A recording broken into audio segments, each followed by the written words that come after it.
São 3 da manhã. A casa está quieta. O celular ilumina seu rosto. Você prometeu que hoje seria diferente, mas está ali de novo, sozinho, vencido. Você fez o que o estoicismo mandou. Acordou cedo, tomou banho gelado, escreveu no diário, repetiu que só controla a própria mente. E mesmo assim, quando ninguém vê, você quebra.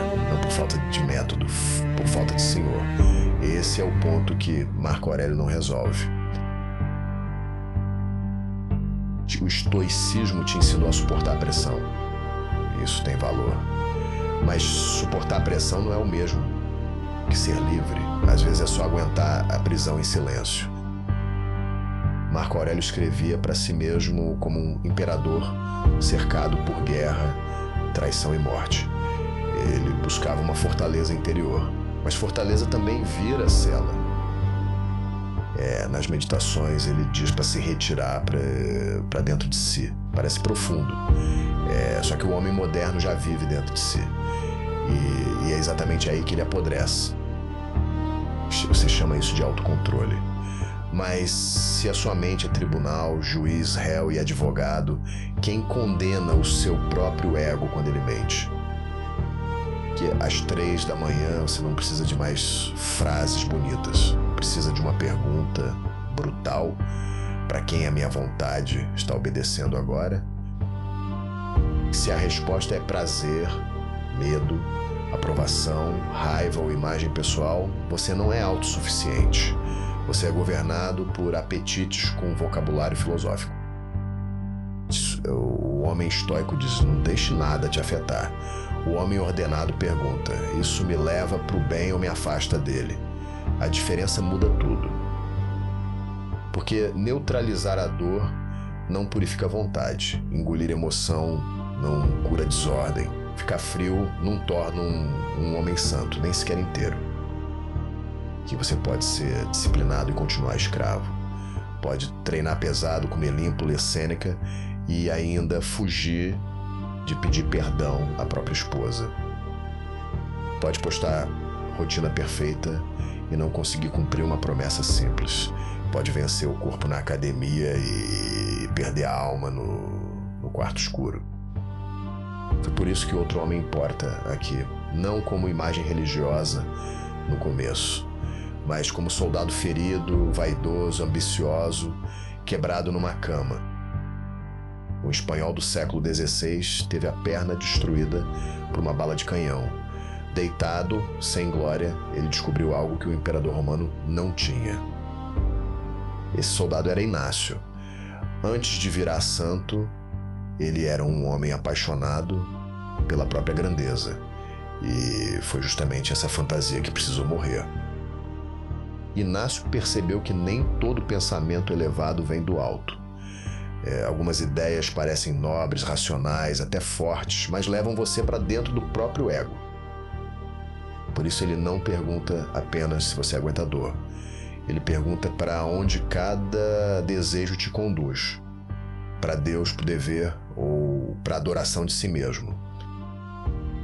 Marco Aurélio te dá um abrigo interior. Inácio te coloca diante de uma eleição. Uma coisa é suportar o incêndio. Outra é escolher a quem entregar a casa. Aqui entra o agir contra. Agir contra o impulso desordenado. Não contra o corpo por vaidade. Contra a mentira específica que está mandando em você. Se você quer responder seco, cale. Se quer se exibir, esconda a obra. Se quer fugir da conversa difícil, marque a conversa hoje. Se quer mais um vídeo de disciplina para sentir motivação, desligue a tela e cumpra a tarefa abandonada. A vontade se educa obedecendo, não assistindo. Essa é a superioridade do código inaciano sobre o estoicismo de Fide.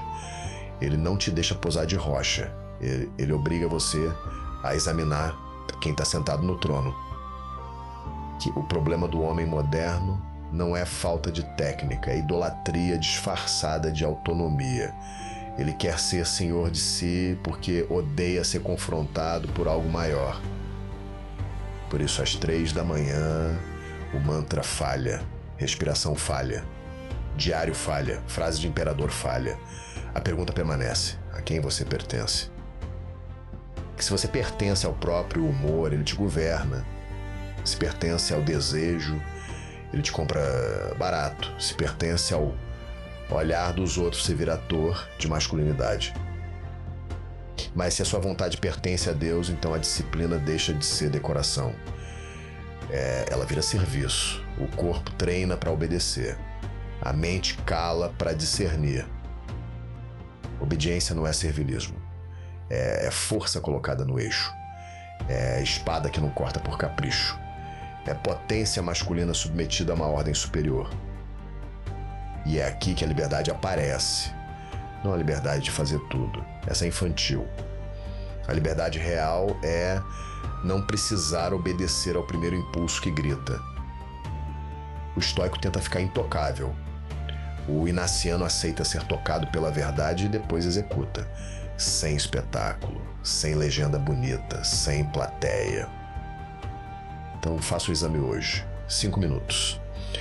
Pergunte onde eu quebrei, qual desejo mandou, que desculpa eu usei, que ato concreto corrige isso amanhã. Não escreva uma poesia sobre evolução pessoal.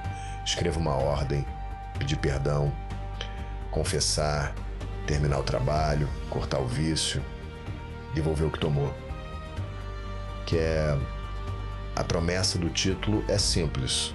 Marco Aurélio não te salva às 3 da manhã porque ele ainda deixa você sozinho consigo mesmo. E você já sabe o que acontece quando fica sozinho consigo mesmo. Você negocia, justifica, adia, chama a derrota de processo e covardia de fase. Que o soldado espanhol te entrega outra saída. Não volte para dentro de si como quem foge. Coloque a própria vontade sob julgamento e haja contra a mentira. Quando o impulso disser amanhã, responda hoje. Quando disser ninguém viu, responda Deus viu.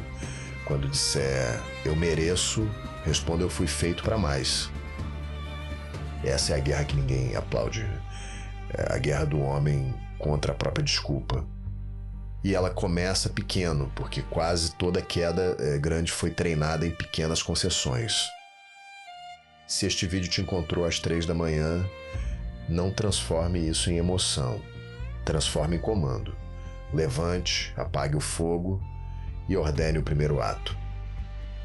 Porque a vida muda quando a vontade deixa de ser trono e vira instrumento. O ego perde coroa, o dever ganha voz, a alma respira de novo. Que Marco Aurélio pode te ensinar a suportar o peso. Inácio te ensina a escolher o fim. E um homem sem fim pode ser disciplinado, mas continua perdido. Hoje escolha uma obediência concreta. Uma, não 10. Uma que humilha seu ego e limpa sua direção. Faça antes de dormir, sem anunciar. Que às 3 da manhã a pergunta vai voltar. Que ela encontre um homem diferente, não autossuficiente, ordenado, obediente, livre.